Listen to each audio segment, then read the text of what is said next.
Hello and welcome to today's webcast. My name is Lauren Mahan, Vice President of Finance Systems at Oracle, and your host for today's webcast.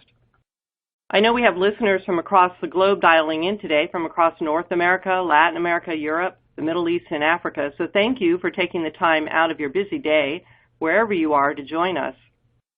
Today we'll be talking about new research, Oracle-sponsored, in conjunction with the Wall Street Journal's Custom Studio division, on how CFOs can win the war for finance talent. Not just any talent, but finance professionals with skill sets that go beyond accounting to encompass business partnering, data insights, communication, leadership, and mentoring. Before we start, I'd like to introduce our panelists for today's webcast. As I mentioned, I'm Lauren Mahan, Vice President of Finance Systems in the office of our CEO, Safra Catz. I'm also Oracle's representative on Financial Executives International's Committee on Finance and Technology. And in that position, I'm frequently involved in helping set the research agenda on issues that impact CFOs, such as the difficulty many of us face in attracting and retaining finance talent. I'm very pleased to have with me today such prestigious panel of practitioners and industry experts. First, I'd like to introduce Alan Nicol, Senior Vice President and CFO at Canfor, a global leader in forestry products based in Vancouver, Canada. Alan has been CFO at Canfor for 4 years and with the company for 7 years since 2007, most recently as controller before becoming CFO. Alan recently completed a major finance transformation at Canfor to better support the company's global growth ambitions and was one of the global CFOs interviewed by the Wall Street Journal for the finance talent research. Welcome, Alan. Thank you, Lauren. Also joining me is Evgen Gunnar, Senior Vice President of Oracle's Global Business Finance Division and a seasoned veteran and transformation change agent here at Oracle. Evgen is the executive sponsor of our LEAP program at Oracle, which stands for Leadership, Excellence, Automation, and Partnering. A big part of LEAP is Evgen's focus on grooming the next generation of finance talent at Oracle and ensuring that they be more effective partners to the business.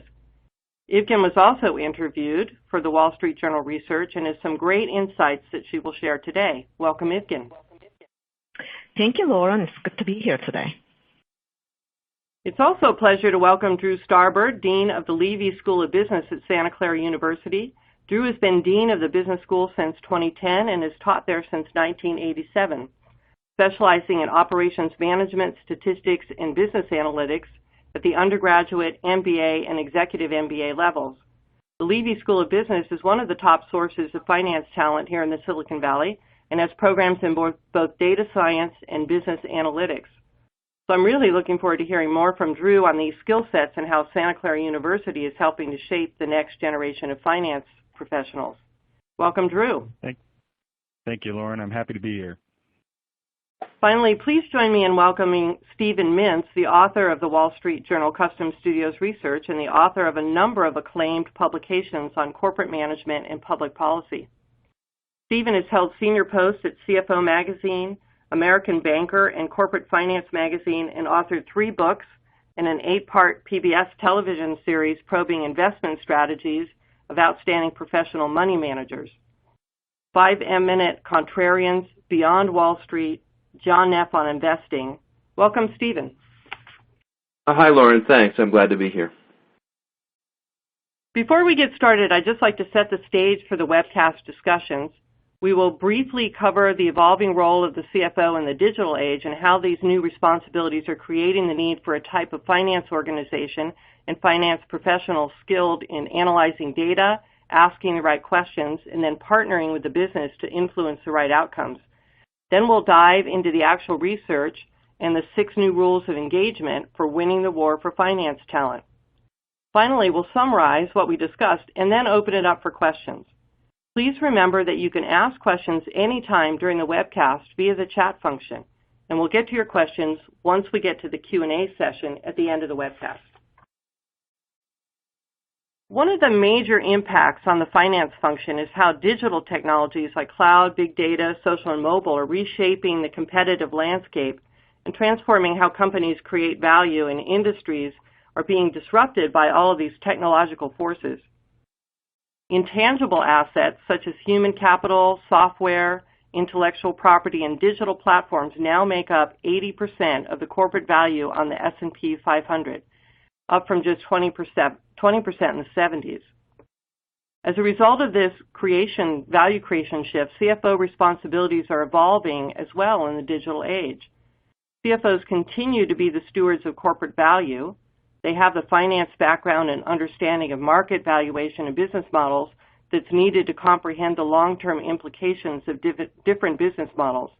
Yet increasingly, CFOs are acting as catalysts of business model change due to their understanding of finance, data analysis skills, and growing oversight of IT strategy and investments. Third, and most importantly, digital transformation provides CFOs with a significant opportunity to be leaders and strategists by rebalancing their investment portfolio into intangible assets that can help create more sustainable, valuable business models. I'd like to turn to our two finance executives on the panel today to explore how the role of the CFO is changing. Alan, let's start with you. How has your role at CFO at Canfor changed in the recent years? Well, good morning to everybody. So when I was first appointed to my current role about 4 years ago, my portfolio reflected, I think, what most people would consider a fairly traditional CFO type role. And by that I mean such areas that I was overseeing included financial reporting, financial management functions, tax, annual business plans, as well as IT. And while those remain very much part of my portfolio, I think the role that I perform today, it's fair to say, now resembles much more of what I would classify as a contemporary CFO role, with more engagement with their business and supporting our growth in many different ways and driving business transformation, as you mentioned earlier. And just to illustrate a little bit more by what I mean by that, I can tell you today my team is playing a key leadership role in the integration of both our Canadian and our U.S. lumber businesses, as well as our pulp business. We're actively supporting the company's strategy on many fronts, including on the acquisition side of things. And we've led the charge on business transformation, most recently by overseeing the implementation of an integrated new sales, supply chain, and transportation ERP platform across the Canfor organization, starting here in Canada.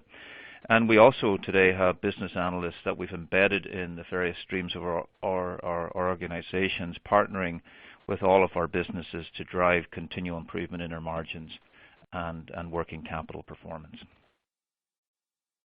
Thank you, Alan. A lot of change there. How about you, Evgen? How has your role as SVP of Oracle's Global Business Finance Division evolved, especially as Oracle has been evolving its business model? Well, first of all, well said, Alan. I'm absolutely with you on all of the fronts that what you were talking about. As the business model changed at Oracle, we also saw a huge transformation within our own finance organization.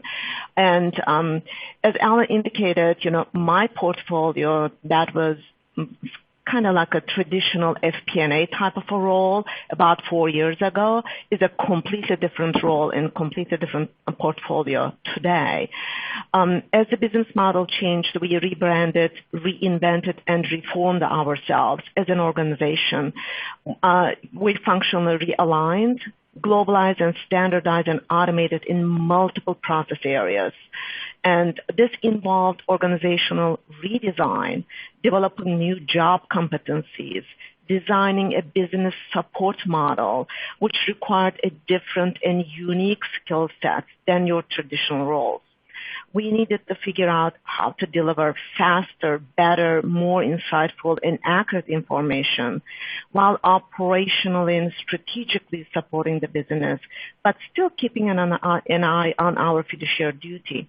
This allowed us and continues to allow us to create more capacity and scalability in our strategic finance ranks, as well as the traditional roles. With the extra capacity and bandwidth, we were able to focus on training for the right skills and hiring practices. We simply evolved from traditional finance organization into more creative, persuasive strategically savvy group. So let me tell you, this is a very, very tall order in the making. You need to really have the complete management support and an ownership. It is all about the focus. It's all about the creativity. It's all about thinking ahead, and especially it is all about the talent. Thanks, Ivkin. I think that really sort of highlights that as the CFO roles evolve, so too must the finance organizations. You can't drive digital transformation alone. You need a set of finance professionals who aren't just proficient in accounting and finance, but who can analyze data for those strategic insights, as you were mentioning. You can communicate those to their business counterparts and leverage technology to stay abreast of change. Unfortunately, many finance departments are lacking in these kinds of professionals. In late 2013, the Corporate Executive Board surveyed 678 finance executives at 78 global companies about the state of their finance talent. And as you can see in this slide, the results were less than stellar. Only 28% of CFOs ranked their direct reports as having strong functional expertise. Only 5% of CFOs considered their direct reports effective persuaders, able to communicate complex ideas effectively to their LOB counterparts, and only 11% of CFOs ranked their direct reports as strategic and able to secure the buy-in of business partners. So that's not really a great report. Ivkin, you run a finance organization, I know, with over 1,000 professionals based all over the world. Can you comment on these findings? What skills do you find lacking in your finance team today? Well, I tell you, this is a constant battle, and I would say that I am at the top ranking, that strategic level of finance professionals in the organization. I'm roughly about 75-80% there as far as now those skill sets matches that I'm looking for. It is very, very hard to find skilled talent, especially at the higher levels. So the critical skills that I look for are generally around global thinking, creativity, being able to anticipate the questions before they're asked, that strategic edge of thinking, disseminating data into meaningful and, most importantly, actionable information, delivering a compelling message, researching and developing perhaps new KPIs or analytics that may and will help the business compete in a better way. So you see, I haven't even said anything that would be remotely close to a traditional finance background, right? So your technical and traditional finance skills are given, and the foundation of what we really do. Those skills come with schooling and experience. The challenge is really, the reality is, how do you take those skill sets and turn it into this strategic and abstract thinking capability? So that's really the challenge, Lauren. Thanks, Ivkin. And Alan, how difficult has it been for you to find qualified talent to support some of the business transformation activities you were talking about that have changed in your role as a CFO? Yeah, well, quite similar to Ivkin. I think we many of us face similar challenges, if you will.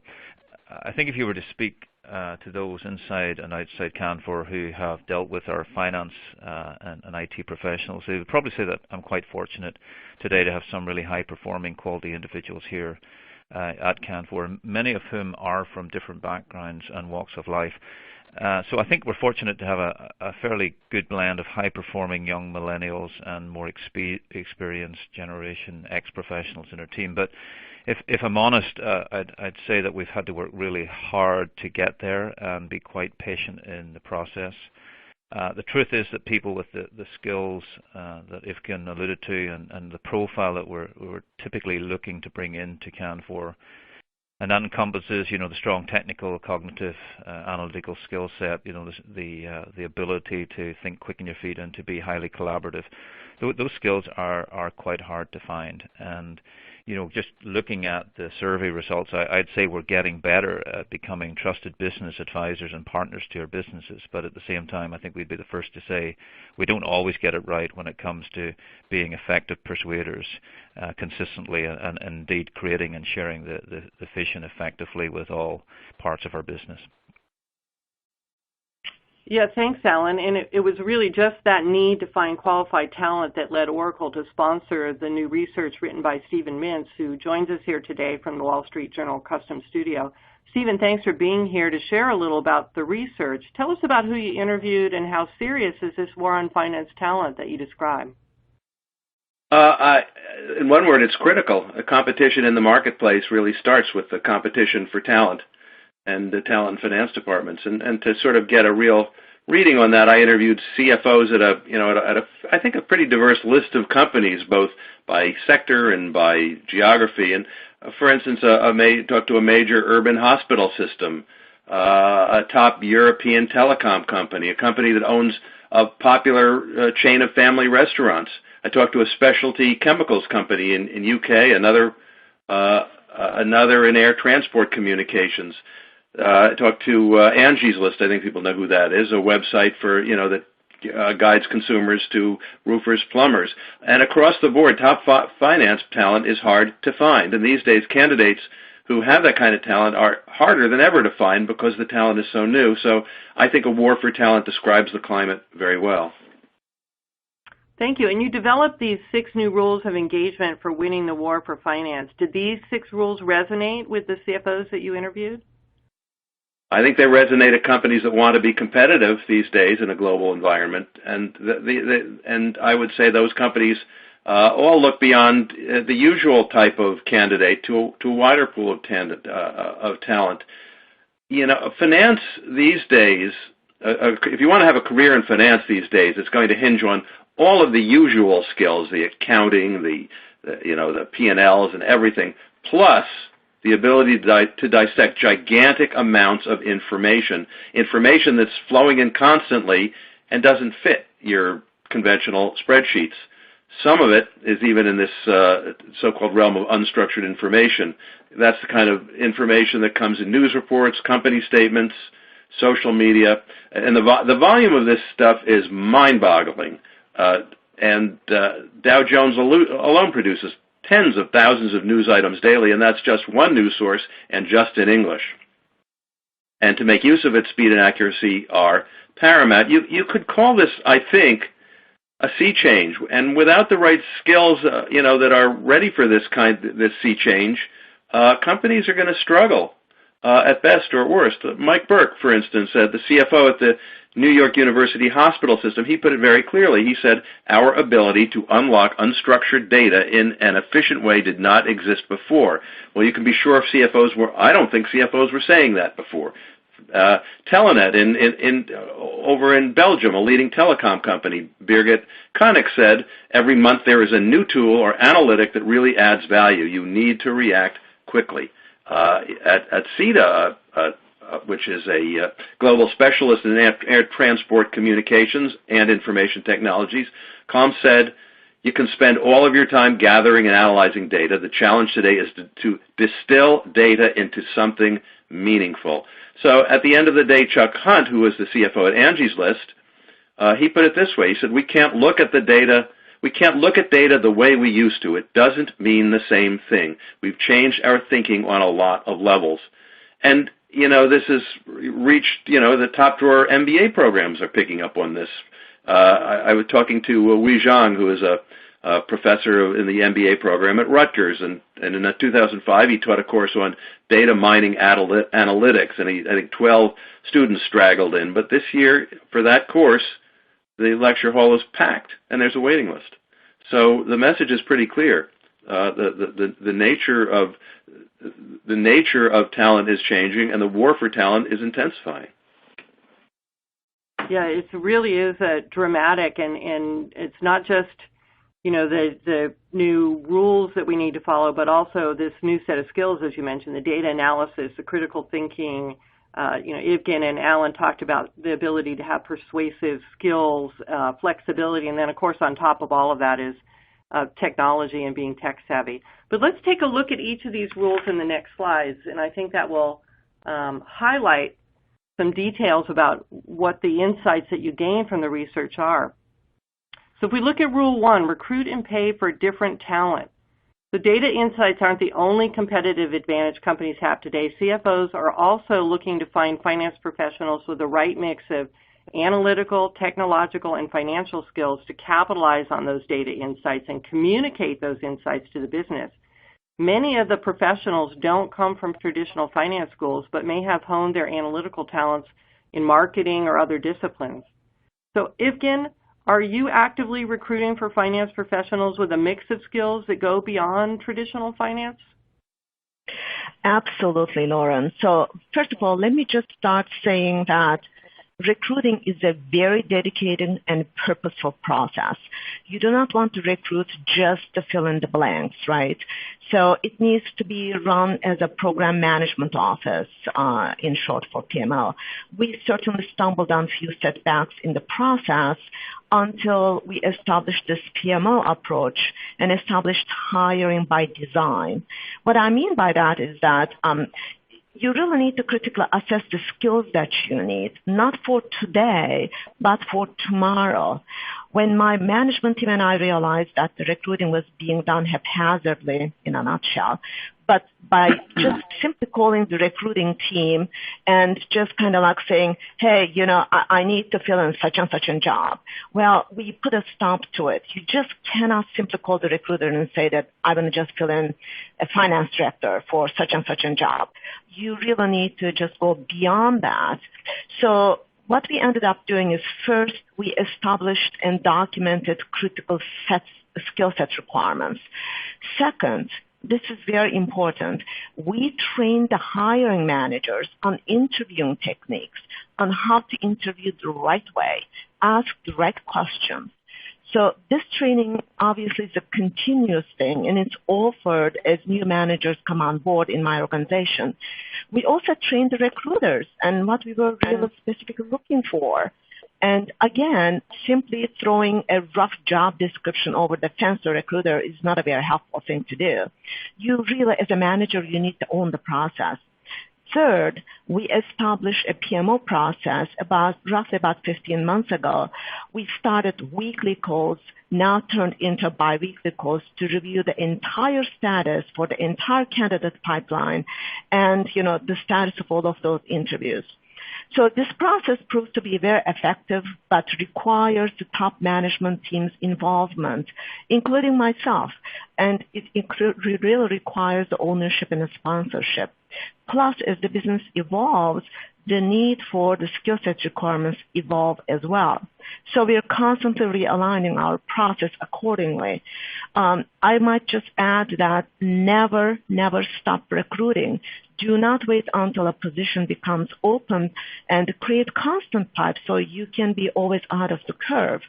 Lastly, what I found so interesting is that different backgrounds, diversified experience, such as engineering and finance combination, people who can think abstractly, and people who really has project management skills in addition to your traditional finance is far better matched to what I was looking for. So we simply look for analytical, technical, social skills as well as managing by influence skills all in one, which is quite a tall order, Lauren. Yeah, it makes recruiting really a highlighted focus of one of the ways to win this war. Beyond that is also that the market for these experienced data scientists is really hot. Many receive multiple offers in the six figures.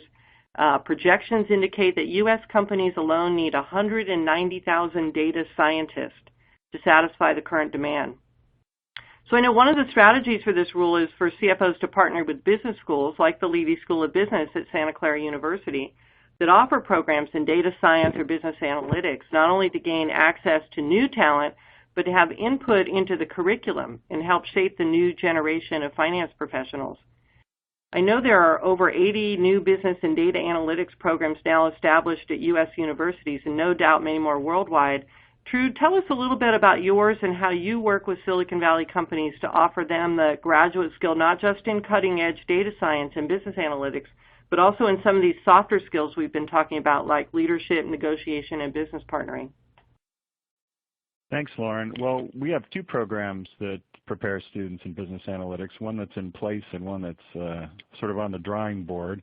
The first is a concentration in analytics in our MBA program, and the second is an MS in business analytics that we plan to launch next summer. When we were developing these programs, we listened carefully to what the business community needs from our graduates, and we put together an advisory board that includes executives from Yahoo, LinkedIn, Axiom, and other companies that are really on the cutting edge of applying analytics to business and financial problems. And as the other panelists have mentioned, their message was clear. They want very strong technical skills like collecting and manipulating data, model building, database expertise, and data visualization. But they're also clear that these skills aren't valuable unless they're combined with excellent communication skills, knowledge of information systems, personal initiative and ingenuity, and as Stephen mentioned, the ability to work collaboratively. Our MBA concentration in analytics provides exactly that combination of technical and non-technical skills that we think are needed by successful financial professionals.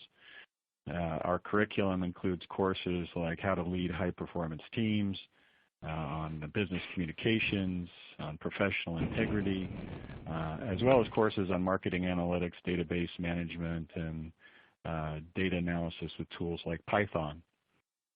In a way, the technical skills are the easiest to teach, and the more difficult skills are leadership, negotiation, communication, and collaboration. So we've built our MBA program curriculum around a pedagogy that enhances those skills through group projects, presentations, experiential learning, and internships. We think that combination of skills and this blended curriculum is just what the market ordered. Thanks, Drew. Yeah, it certainly is great that we're getting the universities to respond to what this current need is in finance talent. Alan, how about you? In your area, have you reached out to local universities and partnered as well? Well, not at this time, Lauren, and I have to tell you that I'm very impressed when I listen to Drew and what their programs are covering in the U.S. I mean, we're not as advanced in our thinking, quite frankly. But I can tell you that this subject has garnered my attention and the attention of a number of CFOs here in Vancouver. We got together fairly recently for a roundtable discussion, and the subject of sponsoring a dedicated business and data analytics program at universities in the area came up in our conversation, actually initiated by my good self. And what was really encouraging, I think, was to hear the level of interest in this topic, and we had good discussion, and it's a follow-up action for the next time we get together. Thank you, Alan. Ivkin, how about you? Are you working with universities? Is Oracle doing that? Absolutely. So with a magnitude of universities in the U.S. and around the globe as well, one of the things that we are actually doing, and I'm really very highly energized and absolutely really on board with this particular program that we run at Oracle, in addition to what we've talked about, that hiring for key talent externally, we do have a hiring practices as a new college hire program. So we again run this as this process as a PMO. So every year we bring interns, summer interns, to our summer intern program, and each of my directs are responsible for sponsoring a number of seats. And this is I almost kind of like look at it as a mandatory thing to do. So we sit down and we just kind of like assess exactly how many young kids that we can sponsor, so they come in and learn what we do. And in turn, to be honest, we learn from them as well. In addition, we also run a program for new college grads. So of course, some of our summer interns convert into full-time when they graduate. But again, each of my directs sponsor a certain number of seats for new college grads. So this is a very fulfilling program. We find that this young, go-getter, technologically and digitally savvy talent, they're effective in this new business model. And frankly, when I see these young, untapped talent come on board, I personally get extremely energized. And, you know, they're just so savvy in everything that they do. I get millions of questions from them. It just kind of certainly is just fascinating how these young talent can actually add value to the organization. So another thing that outside of the colleges, if I may add, another program that we do run also is that we started tapping into the veterans as well. I'm telling you, this is like it's an unbelievable, compelling process. I am so extremely pleased with the talent that we see in this hiring program. So I cannot think of any better way to raise a talent besides these two programs is this new young generation coming into the organization and grow into the ranks. So as you can tell that I get extremely excited about this program, Lauren. Thanks, Evgen. Yes. And, I think you've highlighted really sort of a nice segue to our second rule. It's that partnership, it's the recruiting, but then as you bring in, you have that opportunity, particularly in your internships and your recent hires, to begin grooming talent in-house. So really most CFOs have two options when it comes to filling a position. They can either pay for outside talent or you can groom an internal candidate. But increasingly, there's a need to find somebody with skills that a traditional accountant might not have. And so the grooming from within to ensure you have that deep bench of skilled professionals able to drive business growth becomes more critical. Evgen, I know you have some strategies that you've rolled out at Oracle to groom talent in-house. Yes, we do. And again, this is really dear to my heart. I can talk about this whole day, but we don't have all day, so I'm going to try to keep it short. I'm a very firm believer of, first of all, a cross-pollination. What I mean with that is that to simplify, really, in a very simple nutshell, transfer the key talent cross geographies, cross different lines of businesses, cross different disciplines. We have effectively done that over the past few years in leadership roles. What I found is that a top talent from one geography coming into another becomes a huge differentiator. We use that talent as a seed who can really hire, develop, and expand on missing skill sets that is needed in that particular geography. Of course, in return, that talent gains a different experience and perspective. And I've got multiple examples of that talent that I'm talking about. So that's one thing that we have established over the past few years. The second thing is obviously training. Now again, there's training and there's training. As the business model evolved, we found ourselves missing the skills that we talked about at the beginning of this discussion. So I asked the Oracle Talent Development Organization to assign a project manager to me specifically to help us establish a specific training curriculum for my organization very specifically. So we ended up calling it a simply Global Business Finance Academy. In a nutshell, it's a college curriculum in a nutshell when you kind of think about it. But in order to design it, we had to really first figure out the skill sets, experience levels, organizational design, and etc. So then we have developed the curriculum around those needs. For example, a new college grad that we hire receives what I call the freshman year training, which is your typical technical skills, checklist, onboarding, etc. Versus a strategic finance partner receives a business academy class.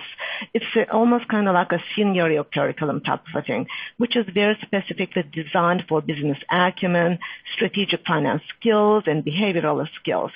Some of these classes are around soft skills, management and leaderships, etc. Very top key talent, they qualify for an extensive leadership training or what I call the postgraduate program. In addition, we also offer mandatory classes and on-demand classes. So currently we are piloting an FP&A certification class, for example. So as you can gather, the entire Finance Academy is quite comprehensive. Some classes have multiple modules. So the training requires commitment and management sponsorship as well. Again, it is all about ownership and execution. I have a great partner in the talent development group, as I do in recruiting program. But my entire management team owns these process areas, and we act on it accordingly. Lastly, we do run a talent review board whereby top talent and key talent are identified and discussed at my management team level. So my team and I, along with our HR partners, review the top talent at least once a year, at least, and sometimes it just becomes twice a year. And obviously, we cannot review the entire organization. Therefore, we run these programs, the talent review board reviews at multiple steps in the layers. And it all comes together at my level.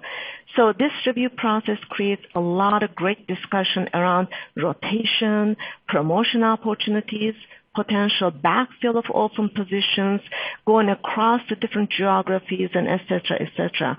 And then we also tie that review, the top talent review, into the top talent skills and, most importantly, the training program. So in closing, focus, ownership, execution.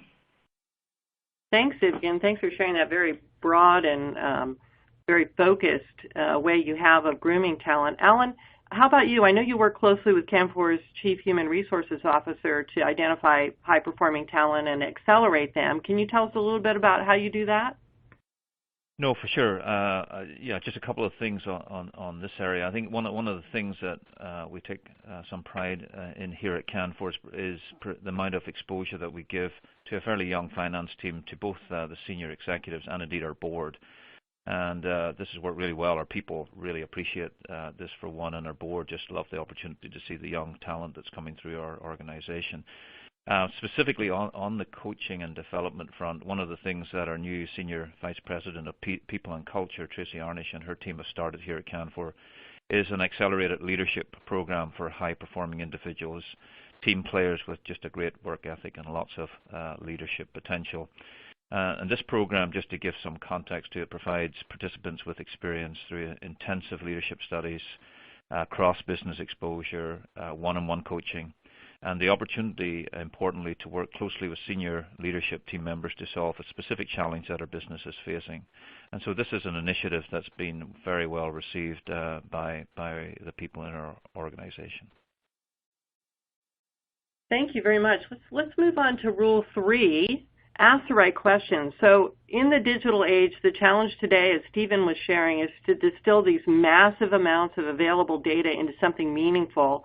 And the business ends up looking to finance to find those insights and apply them, whether it's in marketing, HR, sales, et cetera, and to help them set strategy. And CFOs are really best placed to validate the data, bridge the gap between the need for detail and urgent action, because the business really trusts finance for the quality of the data. What was found when talking to CFOs is that you need skilled problem solvers who can add value by not just asking the right questions, but by also framing them so that the answers really advance the business goals, whether that's trying to understand a bottleneck in the supply chain, the impact of a new product on the market, or whatever social media chatter is telling you about your customer service.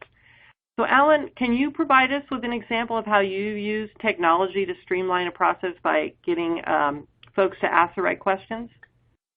Absolutely, Lauren. I mean, without getting too technical, here at Canfor, we sell lumber at a commodity-based price plus a freight adder for the most part. And so OTM has allowed us to quickly quote on any origin-destination pairing. And so we're now able to calculate the full-in costs, and those, just for the benefit of the people on the call, include cross-border fees, carbon taxes, reload handling fees, and so on. And this new technology is allowing us to establish what we call sell rates and buy rates for each pairing, origin and destination pairing. And so this ability to bring in and to quote all-in rates to our customers and to watch this closely is allowing us to add to our bottom line, simply put. And it's just an example of the benefits we're seeing through the improved visibility and having all in data reside in OTM. That's something that we haven't had before now, and it's allowing us to look much more critically at how we might be more efficient and drive cost out of the system in moving products from our origin mills to end customers. That's a great example, Alan. Thank you. Evgen, what about you? Well, this is a very common issue for all of us on the phone, really. The reality of it is that most of the time we all deal with data overkill. rather than meaningful, insightful problem solving or actionable information. So one of the examples that I run into and over again is the missing so what question. This could be as simple as a growth rate of X%. So what? Is it a good thing or a bad thing? If it's a good thing, so why is it a good thing? If it's a bad thing, why is it a bad thing? What's the potential action coming out of that? So let me give you another example, is that do you ask an executive what he or she is looking for in one particular area? You probably do. You probably did. But you got to keep in mind that the executives, the business leads, will not tell you verbatim or dictate in detail what they want, but they will give you, you'll get a direction. So most commonly, and frankly, loss of time and effort is to take that direction, go automate a bunch of stuff that becomes a data dump rather than executive insightful dashboards. Because most likely we did not quite understand what the business is looking for and why. So ask the question. At Oracle, we are quite spoiled in a way that we have a lot of tools and systems available to us. For example, we have a global single instance in the ERP systems. We have data warehouses, Hyperion planning, OBIEE, the dashboards, multiple tools, reporting tools, et cetera, that enables us for automation and standardization. So we see a lot of this data overkill quite often because we are very savvy, especially in my organization, because of the combined skill sets that we are hiring. The younger generation is very capable of creating a lot of automated dashboards that are available to us. So one of the ways that we're addressing this phenomena is to provide a governance rule and almost kind of like a steering committee type of an oversight approach.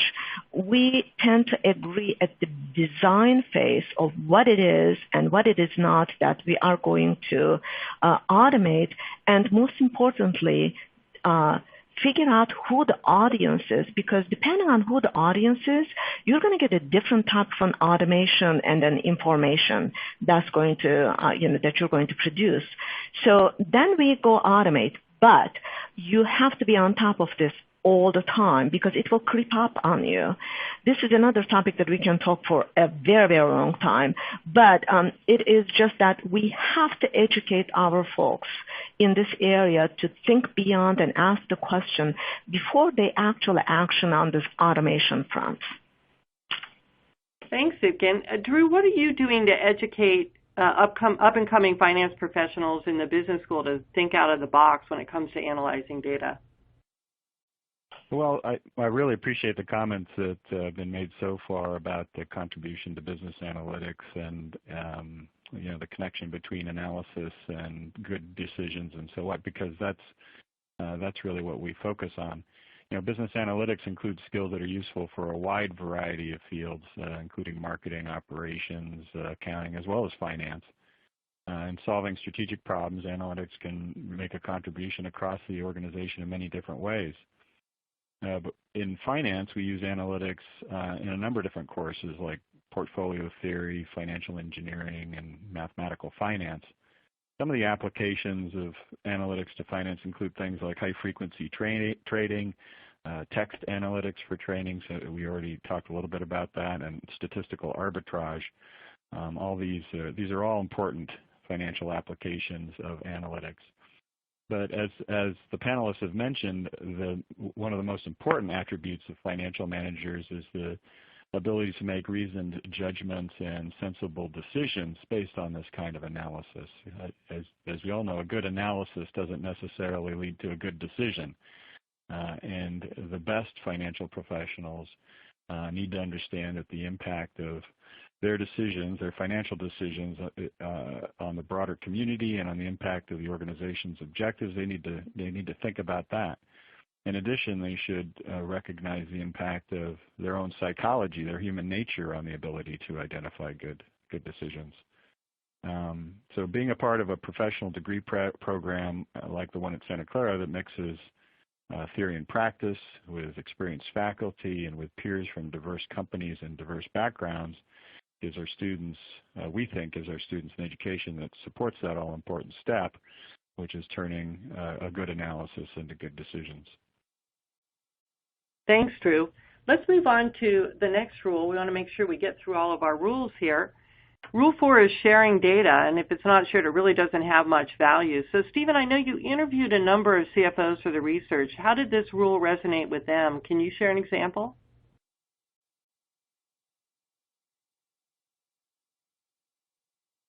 Stephen? Okay, let's move on to Alan. Alan, I know you recently went through a major finance transformation. Was sharing data more effectively a priority for you during that?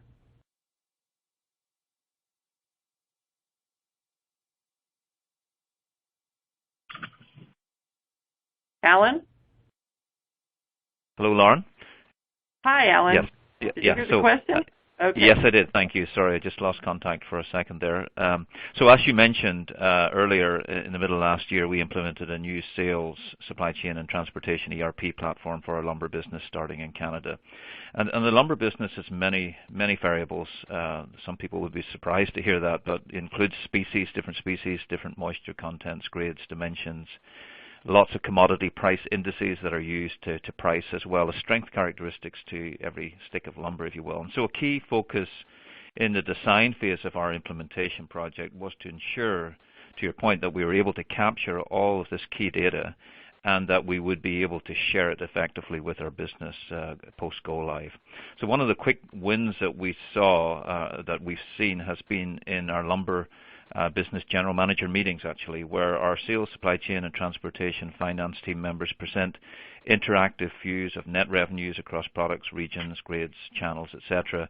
And today, when a general manager or business member asks any specific question, we have a finance analyst provide the answer or analysis right there on screen, real time, if you will, which is driving a higher level of discussion and engagement and increasing the number of potential margin and improvement and working capital opportunities that we're identifying.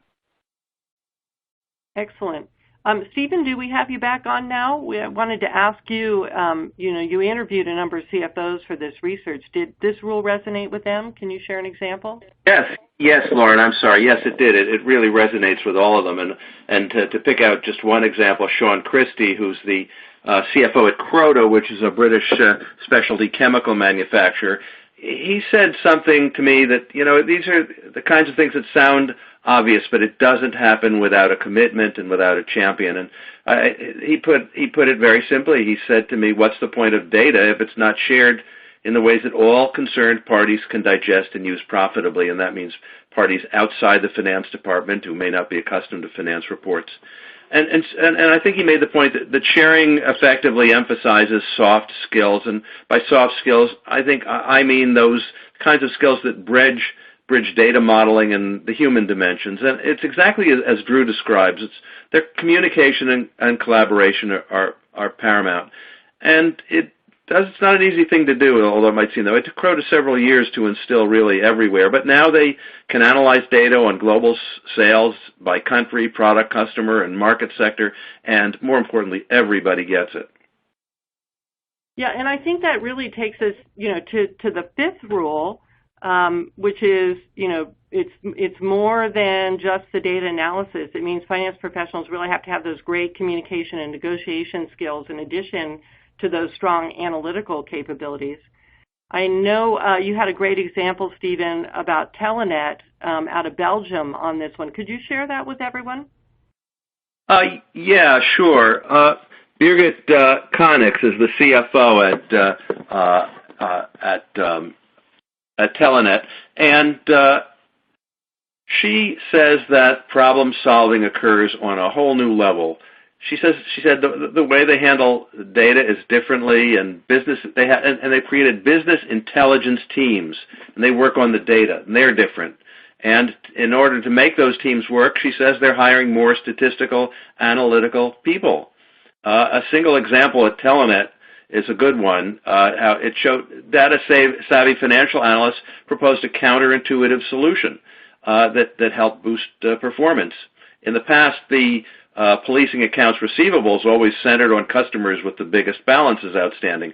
The data crunching developed a model that favored the opposite approach. Now, Telenet will focus its collection efforts not on customers with the biggest balances, but with the smaller balances and they're more likely to pay, and the results are much better than what they were. That's a great example, Stephen. Thank you. Evgen, I know partnering is one of the key tenets of your LEAP initiative that we talked about. How are you developing stronger partnering skills with your teams?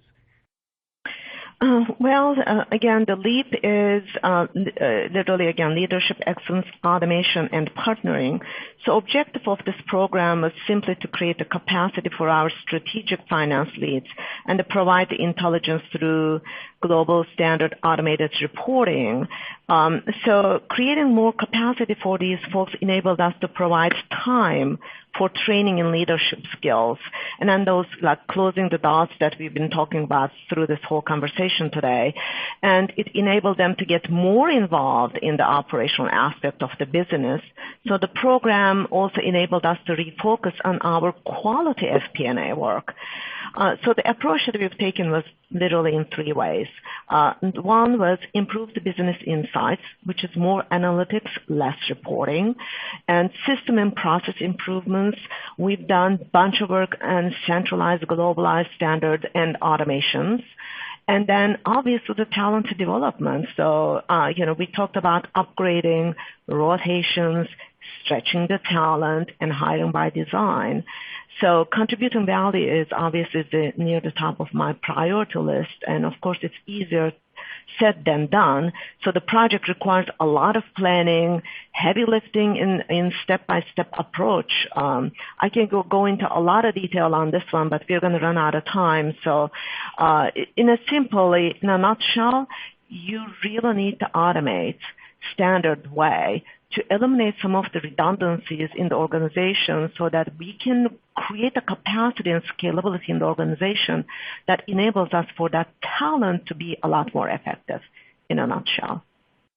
Thanks, Evgen. Drew, I'm curious as to what you're doing to help your business students become better influencers using the data trends they end up discovering. Well, I think in our view, influence comes from a combination of excellent technical skills, experience, and the ability to communicate. So as we've already discussed, our program. Our program offers outstanding technical skill development. We combine that with soft skills that we think make our students better influencers. The experience for our students comes from project work and internships. We have students working in our analytics concentration on all kinds of different projects, including tracking orphan diseases, crime statistics, data inventories, and even working with a variety of charitable organizations, including the Girl Scouts. They work closely with a network of Santa Clara alumni and fellow students who represent almost every major firm in Silicon Valley, and this kind of experience is something you can't get anywhere else and is extremely valuable in influencing your organization and the people you work with. And finally, as many have mentioned, influence comes from the ability to communicate solutions and ideas in a way that makes them easy to understand and to support. In almost every class, our students collaborate with other students to present results in a way that's compelling, and it's a key part of the educational experience in our business school. So technical skills, broad experience, and the ability to communicate add up to being powerful influencers. Thanks, Drew. Let's move on to our final rule, and that is really using digital technologies to attract and retain the brightest. I know, Alan, you're quoted here. I'll turn to you first. Can you tell us more about how you're using technology to attract the best and brightest to Canfor? Yeah, no, for sure, Lauren. As the quote says, and I think it's been well articulated by Drew, Evgen, and Stephen earlier, I believe it's imperative for all of us as leaders to provide our high-quality finance professionals with the tools they need to excel at their jobs. And to put that in context, at Canfor, over 50% of my finance team are in the millennial area. So we've got lots of young people who are very keen to learn and have a positive impact on the company. From my perspective, a number of observations, I guess. The first is it's been very encouraging and a little surprising to me, if I'm honest, just to see how much the level of interest in our company has increased as directly as a result of the implementation of our new integrated J.D. Edwards and Oracle ERP platform. And so that has helped for sure. And I guess the phrase, if you build it, they will come, comes to mind there. As we look at our team, as I mentioned, they really want to positively impact our business. So in addition to our commitment to provide the highest quality on-the-job training and address some of those softer skills that Drew's just alluded to, as well as on the J.D. Edwards and Oracle side, we're deploying tools like OBIEE and ClickView, all tools which help our high-performing folks just to manipulate data and share it effectively with the business. In addition to tablets and smartphones, we're also trying to better connect people across our organization. So we've recently put in high-resolution video conferencing, which is working out really well. And as a company, it's probably fair to say that, because we're in a fairly traditional industry, we have to work a little bit harder just to grab the attentions of quality people. So we've been working very diligently at communicating what we think are excellent values and values that young people will resonate with, and a culture that we think will be attractive to them. And so we've used things like CEO blogs and articles that we share with younger people. So I think all of these things that I've mentioned have helped really support our efforts to attract and retain our top talent. Evgen, I know one of your mandates has been to do away with email and have your finance teams really use the Oracle social network to collaborate. Can you briefly tell us a little bit about some of the impacts technology has had on your organization? Oh my gosh, it is really phenomenal. It's nothing like the information available to you at any time, anywhere, on time and on demand. It reaches out to all ages, all levels, and all disciplines. So it has been a great journey. This is so impactful, especially among this new technologically savvy generation. Folks ask questions, and they answer each other. They solve problems via social network, and they publish their findings in wiki pages and etc. I received questions on those publications or chats that I haven't even seen it before. So I get a bunch of questions from everybody on certain things that they see on these financial dashboards that we produce. And I tell you, it's just certainly keeps me on my toes all the time, because you have to be on top of everything at all times, because you don't know what type of questions you're going to get from this young generation now. So it's been absolutely phenomenal. Thanks, Evgen. And Stephen, it's really not just about giving them iPhones and Galaxies S6s, is it? No, it is really more than that. I mean, you do have to, when they walk in the door, they can't look at technology that's old hat, or you're going to lose them. But, they do have to offer the best technology. But tools alone aren't going to lure the best and brightest candidates. The decisions are going to encompass more than numbers. There are emotional reasons that are rooted in behavioral economics that drive the kinds of decisions that young people or new managers are making. And certainly not the least, though, in order to attract them, besides the shiny new tools, the best candidates are going to attach a very high premium to the scale of challenge and that they're expected to meet, and besides that, the weight that's going to be assigned to their judgment. They want to see that both of those are very favorable. Excellent. Thank you so much.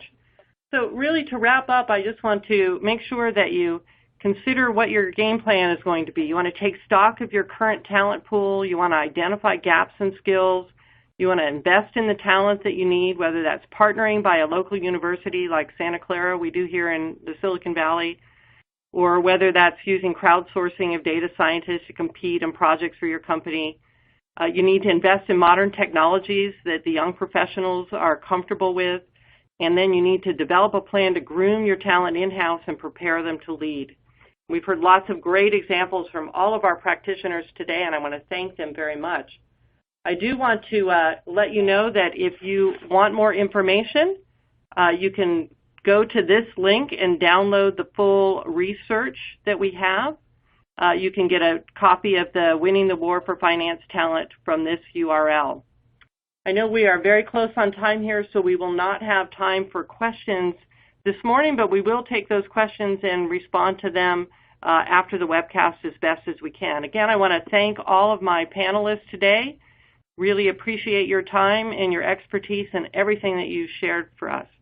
Thank you so much, and everyone have a good morning or a good afternoon or a good evening, depending on where you're from. Thank you again. Thank you, Lauren. Thank you, everyone. Thank you.